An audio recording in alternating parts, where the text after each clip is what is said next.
Hi, everyone, and welcome to the As I Amber podcast. I'm Amber, and I love to talk about music, travel, society, and pop culture. On today's episode, we have got to get into the 94th Annual Academy Awards, better known as the Oscars.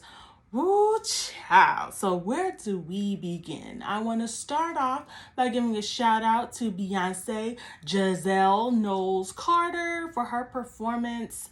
Before the show, I heard rumors that, Beyonce gonna be on the Oscars, blah, blah, blah, but I just wasn't sure. So, it was nice to see Venus and Serena Williams, the tennis superstars.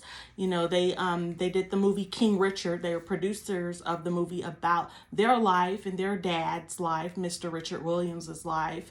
And the movie King Richard was nominated for Academy Awards. So Beyonce performed in the Compton, California tennis court. And it was pretty epic. I love the performance. Venus and Serena introduced Beyonce, and Beyonce was on a tennis court, and everyone was in lime green like a tennis ball. And I think her earrings, they look like the Wimbledon award. I'm not sure, but I absolutely loved it. Y'all know I'm part of the Beehive, so I'm trying to be unbiased, but I absolutely love the attention to detail. Did y'all see the lime green violins, the violinist, the harp player? Just everything was just in sync and just so pretty, from the horse ride going into the tennis court. And even Blue Ivy was dancing with the other dancers. She was in the center. So if you look back on screenshots or rewatch the performance, you'll see a little girl in the middle. That was Beyonce's daughter, Blue Ivy. And I just thought the performance was beautiful. The attention to detail, like the braids with the beads at the end. People have been rocking braids for centuries, but I remember, Venus and Serena making it even more popular to wear with the beads at the end when they first started playing tennis, when we saw them. And I just thought that, it was really beautiful. And even the little medley of Ain't Nothing But a G Thing. If you listen to the way the music was arranged, it was just so nice. The tribute to California and Compton area. I thought that was really cool. So the 94th Annual Academy Awards was hosted by comedian Regina Hall, Wanda Sykes, and Amy Schumer. So they got three ladies who are in the comedic realm. I thought it was different flavor, trying to make it interesting. But we know that this show or this award season is very interesting considering the other shenanigans that happened later on tonight. But we're about to get into that. So, three movies that were really pushed to me were, I think it's called Coda. The Coda movie was about a deaf family and the trials and tribulations that they go through to get through life. I haven't seen it yet, but I've heard it's really good, and I'm gonna check it out. I think it's on Apple TV. Another movie that was a winner was West Side Story. The girl that played the character Anita was actress Ariana DeBose. She won. She's like the first Afro-Latina person to win that. So congratulations to her. I thought something was interesting. So as we know, the Disney children's film Encanto was really popular on Disney Plus. And one of the popular songs from that movie's soundtrack was We Don't Talk About Bruno. And I thought it was interesting that that particular song, which was performed later that night, was not nominated for anything, but I'm not sure the regulations and rules, like you have to put out the song before a certain date or, request it to be nominated. So maybe it'll be nominated next year. I'm not sure of all those details, but I did think it was kind of cool that they performed it.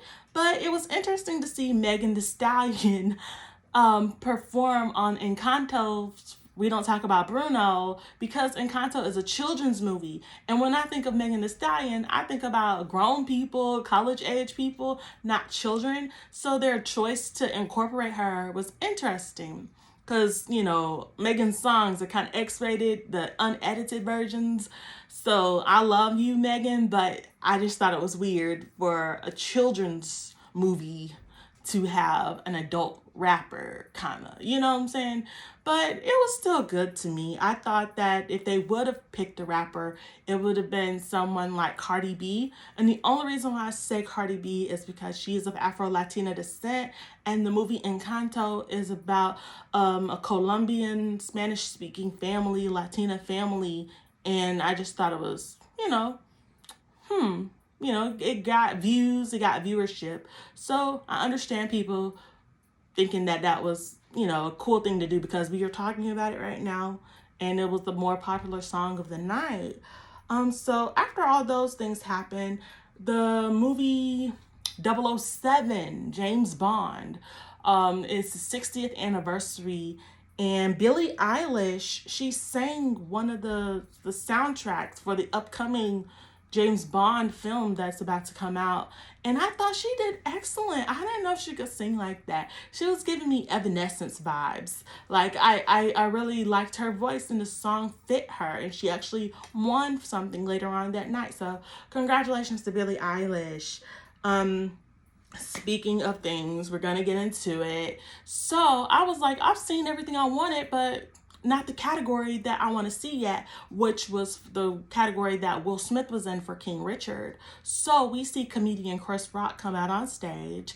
He says a couple of jokes, and then he says something to Jada Pinkett Smith about G.I. Jane 2. If you remember that movie, that was with Demi Moore, G.I. Jane. She had a buzz cut, and she was like a woman in the military.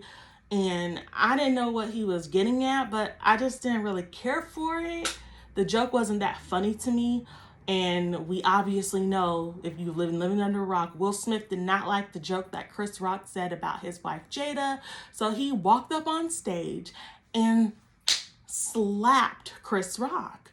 And when I saw it happening in real time, watching a live awards show, they put the sensory delay so we couldn't hear anything. But I just saw him go up there, slap, walk back to his seat, and then I saw him mouth the words, "Keep my wife's name out your blankety blank mouth." And I was like, whoa, so this doesn't look staged. What's going on? And I think everyone talked about that for the rest of the night. It kind of overshadowed everything else. And I was like, oh my goodness. Like Lupita Nyong'o, the actress, was sitting near Will Smith, and you could just see her facial expressions like, what in the world is happening right now? And I just think the whole situation is unfortunate.